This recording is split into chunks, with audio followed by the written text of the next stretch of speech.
যতদিন পর্যন্ত নির্বাচন না হবে দল আমাদেরকে প্রশাসক হিসেবে সিটি কর্পোরেশনের জনগণের সেবা জন্য আমাদেরকে ওখানে পাঠিয়েছে।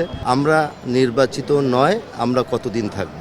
আমরা চাই বাংলাদেশে জনগণের প্রতিনিধিত্ব তৈরি হোক, সাথে সাথে ঢাকা সিটি কর্পোরেশন আওতাধীন এবং ঢাকার বাইরে যে সমস্ত সিটি কর্পোরেশন আছে সেখানে জনবান্ধবমূলক এবং জনগণের প্রতিনিধিরাই সেখানে সেবা দান করবে।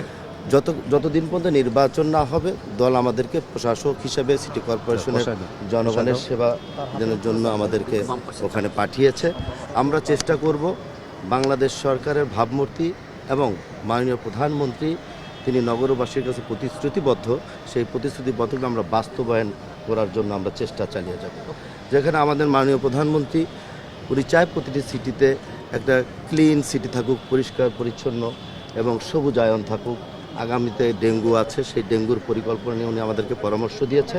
আমরা এখনও অফিসে যোগদান করতে পারিনি, আমরা অফিসে যাব আগামীকালকে থেকে।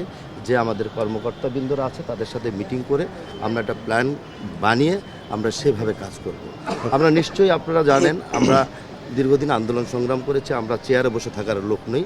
চেয়ারের পাশাপাশি আমরা প্রতিটি পাড়ায় মহল্লায় ঘুরে সমস্যাকে ফাইন্ড আউট করে নিজেরাই স্ব উদ্যোগে জনগণকে সাথে নিয়ে কাজগুলো করছি।